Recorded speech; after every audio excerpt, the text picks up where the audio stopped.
Okay guys and girls, today's offering is the Yamaha XMax. It's a 125 and it's the TechMax, so it's the top of the range one. So I'm told, let's have a look around this bike the usual way. I'll throw some specifications at you. Once we've done that, we'll go for a ride and we'll see how it rides. Stay with me.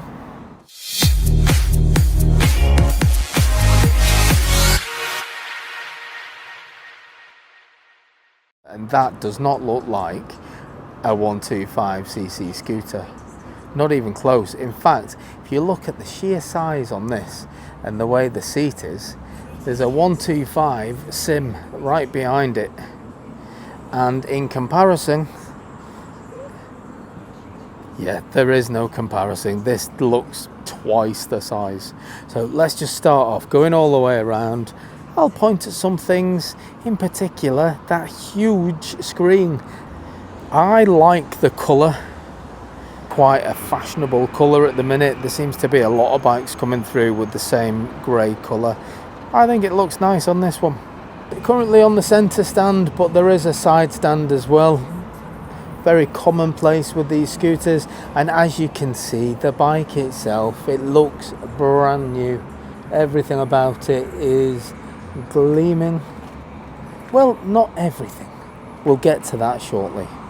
Now this bike is on a 2021 plate, so it is barely 4 years old.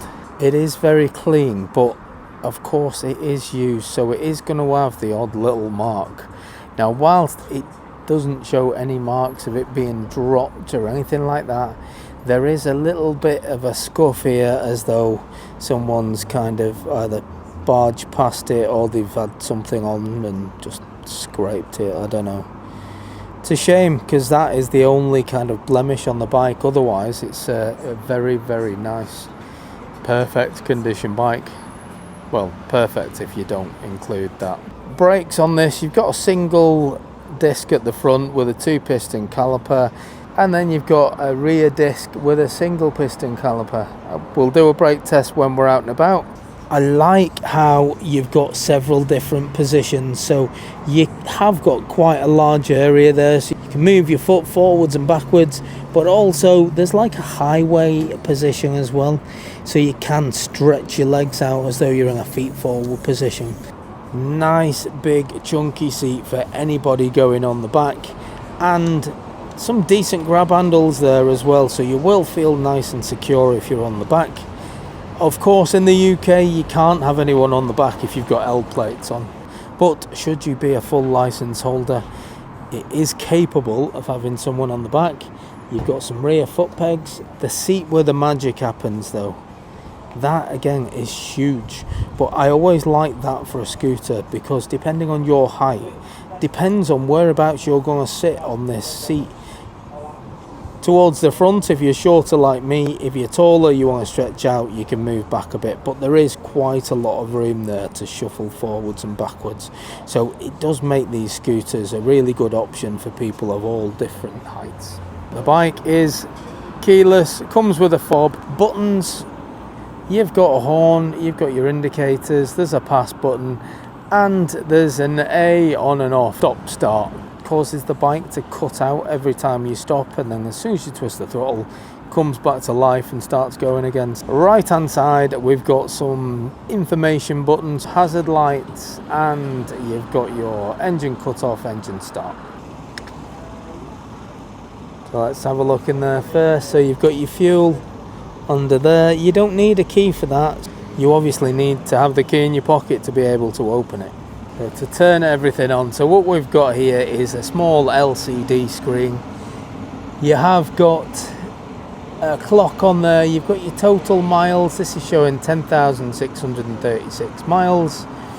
You've got your old school dials there. I don't have a problem with that, I actually like the way this is set up. And then you've got your rev counter over the other side. Let's open the seat and look at what sort of storage we've got under here. Wow. Now that is a lot. I'm not gonna say we could fit a suitcase in there, but that is a lot of room. So you're certainly getting a full face helmet in there. That is a massive bit of storage. I like it, very practical.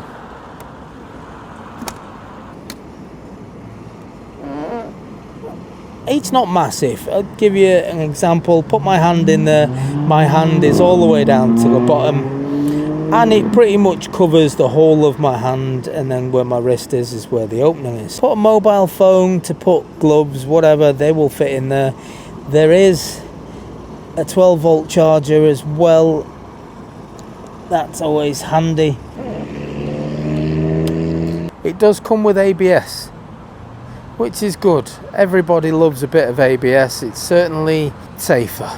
Engine wise on this, it's a 125cc with a liquid cooled 4-stroke single cylinder engine, and it delivers 12 horsepower. So not the maximum, and what does worry me is because it is such a big bike, is 12 horsepower going to be enough? Is it going to feel like it's enough? I may well do a performance test on it just to see what sort of performance we're going to get out of it. It's quite heavy as well. We'll move on to that now. This is 160 kilograms.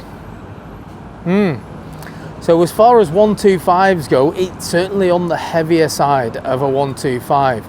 Most 125 scooters may be around the 120 mark, so it's a good 40 plus kilograms heavier than the average 125cc scooter. That's a lot. Let's see how easy it is to get off the centre stand.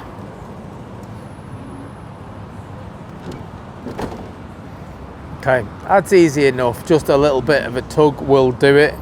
Now the thing is with these bikes, as I've said, it's heavy for a 125 bike. However, moving it around here doesn't seem to be an issue at all. I've moved much heavier bikes around. Yeah, whilst it's heavier than a lot of other 125s, it's still easy and manageable to move about. Put it on the side stand. I'm going to jump on. We'll see how easy it is to get from side stand to up straight. Absolutely no issues at all.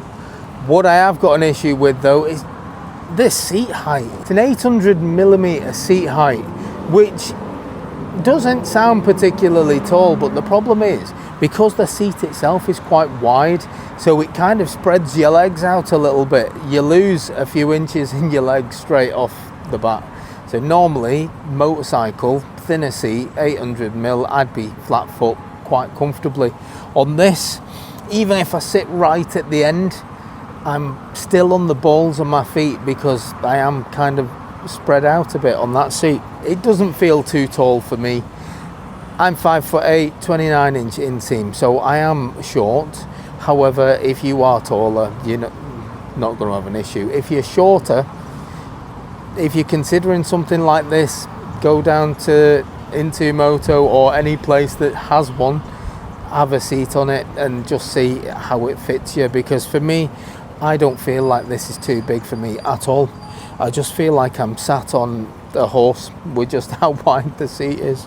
If I go right to the back of the seat, it does feel comfortable, but I am on my tiptoes once I've done that. I can feel a bit of support at my lower back. The way the seat comes up, it actually does feel quite nice to be further back in the seat.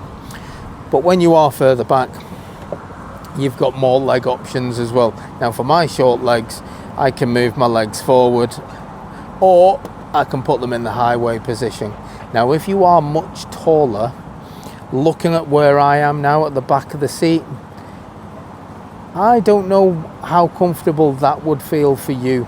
Yeah, as far as seating position goes, I feel comfortable, but if you're taller, shorter, go and sit on one. This bike is up for sale for £3,499. Now that is, for me, it's a lot for a 125cc motorcycle. There are a lot of bikes inside Into Moto for a similar or lower price. So does this deserve its £3,499 price tag? Well, let's go for a ride and find out. We'll see what it's like on the bends. I do want to test this windscreen as well because it does look huge.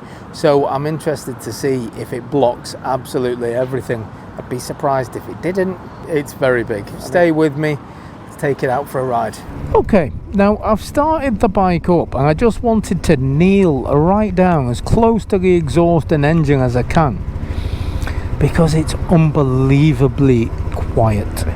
You don't know when the engine's on at all. I mean, I don't know if it's coming across on that, but that's with me face literally in the engine. So you imagine when you're sat on the bike, you can't really hear anything. We'll see what it's like first of all on the cobbles. And as I would have predicted, really, it's comfortable. These roads, I can't express just how bad these cobbles can be if you've got a bike with rock hard suspension, and that was lovely and smooth. Let's just do a little bit of a brake test, shall we? Nearly had to do one because of that person just pulling out on me. But yeah, the brakes are lovely and sharp as well. I like that. Now the engine and the noise from it when you're on idle, like not touching the throttle, it is unbelievably quiet. When you twist the throttle a little bit, it does pick up the noise, but only just. It is just a very refined motorcycle, this. Up to an indicated 30 miles an hour. It does it, you know, with just absolutely no dramas. And I think that's the luxury of the rev and go, the automatic, no gears. You get into 30 mile an hour unbelievably smoothly. Whereas your normal 125s, you'd be in second or third gear at this point, maybe even fourth. You don't actually feel the speed. Like, I thought I was doing about 10 mile an hour and I looked down and I was doing 30. And I think that's a mixture of the bike being really quiet, the suspension being just lovely and comfortable, and having this whopper of a screen in front of you that is taking away all of the wind. So I'm not getting anything face on. I'm getting a bit of wind coming from the side, but you can't do anything about that. But actual riding into the wind, you just don't feel any of it, you don't hear any of it, and it just gives you this unbelievable sense of like you're going much slower than you actually are. Around the bends. Now, one thing about this bike, it is a used bike, so it's not on fresh rubber, which means you can just take the bends as it was intended. And yeah, it feels alright. You can chuck it around a little bit. I hate this junction. Cars just tend to pull out on you, but not today.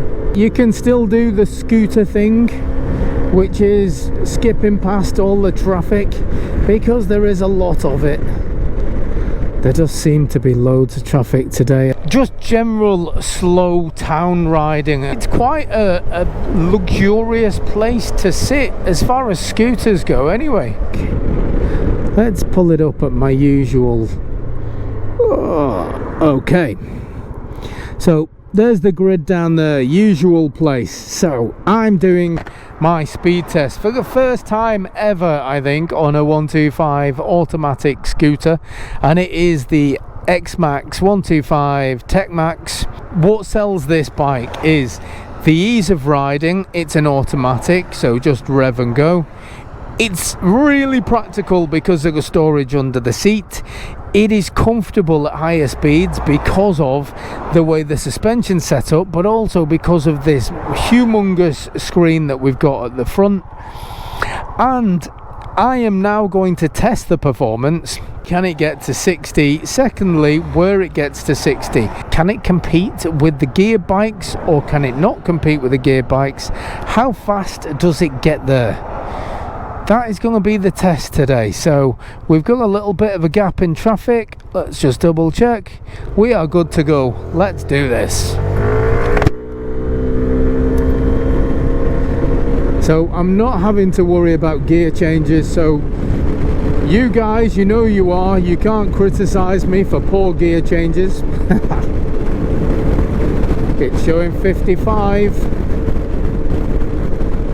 We're getting to the bend now, so the better performing bikes we have already got to 60 at this point. I'm still on full throttle and we are at 55 miles an hour. We're on the stretch where the average performing 125s get to 60. We are on 58, 59, 60. It's easy to ride. That also for me comes with a negative if it's a bike that you want for fun.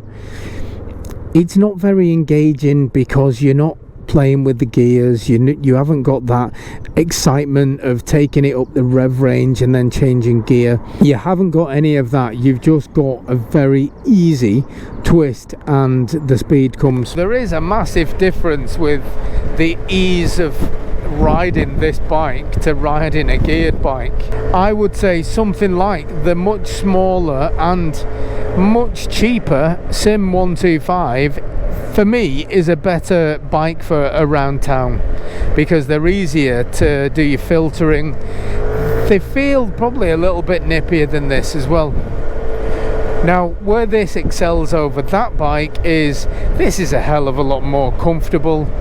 The wind protection is a lot better. Just the presence of it on the road is a lot better. So this has got positives over that bike, but it is more expensive than that bike. So you've got to ask yourself, do you want to pay extra for a more comfortable ride, or do you want to pay less to have a smaller, more nimble bike that is probably as quick? I mean, I'd have to do that test actually on the Sim, but I think certainly like for this type of riding where you've got loads of traffic about, the Sim for me, in fact any smaller 125 bike is a better option. For some people, being bigger might be a selling point for you, and I've said it myself in the past, bigger bikes like this, you are a bigger presence on the road. So apart from if you're in a red Focus, you will actually be able to ride this bike around and you will be seen and noticed, apart from if it's a red Focus of course, because he just didn't check his mirrors. But that is one thing with the bigger bike. Bigger bikes are a better presence on the road. You are more noticeable. A little bike, however, is just easier and zippier to get through all the traffic, and this just, because it's bigger, you've got to do all that a little bit slower. You do, and I've noticed, especially when it comes to the gaps have got to be that little bit bigger to get one of these through. Now again, I know I'm very indifferent on this bike, and there's lots of positives for it, and the negatives really are just in comparison to smaller scooters. But you might not want a smaller scooter. For me, I just love the ease of a smaller scooter. If I wanted a scooter in my collection, I would want something that was small and nimble and was different to my big bikes, because my big bikes are what I ride when I'm going longer distance. So for me, this is set up as a longer distance type bike because it's got the high windshield, and yeah, it's set up for 40, 50, 60 mile an hour roads. And for me, if I'm going on roads of that high speed limit, I will be taking my bigger motorcycle. Now that's because I'm fortunate enough that I have bigger bikes as well. So for me personally to have a scooter, I would want a small one that's different to my bigger bikes, that is for my local trips, my town riding, my just little short journeys zipping about. It's very, very, very practical, loads of under-seat storage, it's comfortable, you've got the wind protection, so 60 mile an hour it does with just no drama at all. What suits one person will not suit another. If you've got £3,500, it's a very, very good option to have. As a Maxi scooter, it's as good as any Maxi scooter 125 bike I've ever been on, and it might suit you, and if it does, it's for sale at Into Moto.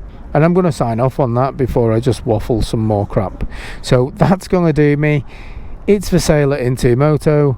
Link in the description as always, and I'll catch you guys on the next one. Laters.